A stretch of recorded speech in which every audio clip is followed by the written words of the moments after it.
Well, we've been married for 25 years this year, so we were young parents. We have a 25-year-old and a 21-year-old, and it's always been on my heart to foster and adopt. And Tim, I'm not sure was always there with me with that dream, but he would always say, when our kids get older, And 4 years ago, the opportunity came into our lives. God brought these 3 children into our lives, our older kids. And when that happened and I called and asked him about it, he actually said yes that day. And I called him back probably 4 or 5 times to say, this is going to be forever. Are you sure? When I said yes, everything was great for the first 2, 3, 4 weeks after getting these kids in our home.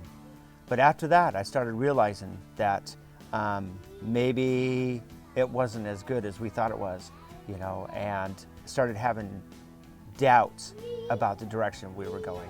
Almost immediately when they came into our life, I listened to Positive Life Radio, and they had a lot of brokenness, and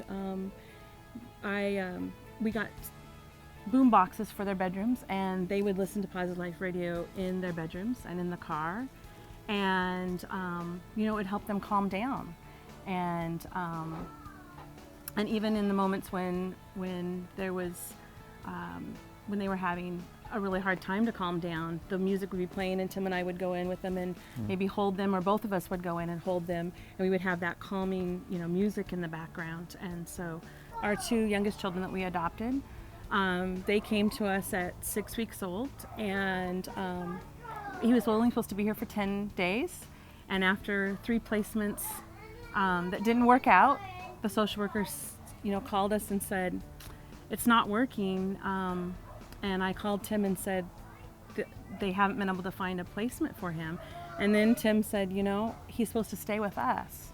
And so that's when we talked about it. But he had an older sister. She was 18 months old at the time, and so brought her home.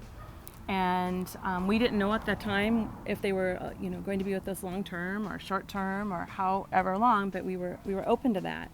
And it soonly became apparent that she would be legally free and we would be adopting her, but not for him. By now he was almost 2, a year and a half old. Yep.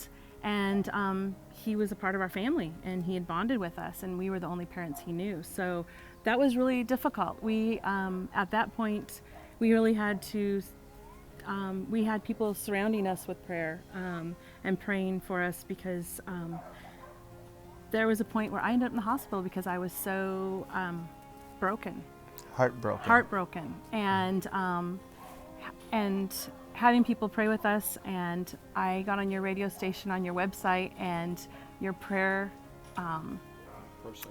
center, and I was able to anonymously go on there and ask for prayer that God's will, wherever he ended up wanting our little guy, whether it was reunifying him with his birth family or if it was to stay with us so that he could be with his sister. And having hundreds of prayers come to me by email was amazing, because it was people that didn't know us, but they were praying for us. And right before we adopted him a month ago, right before we adopted him, I all of a sudden got some emails out of the blue saying, we're praying for you still.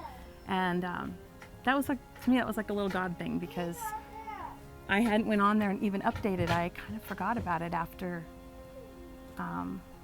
when you're on your knees and life is really being hard. I think we get in there and we ask for God to help us. And then there's times where you're kind of on easy street and we kind of forget about God. And we have to remember that he's there for us always. And we just need to make sure that we're focused on him. I love the way you hold me. Promise I will always be. You make each and every day oh so special. I love the way you hold me.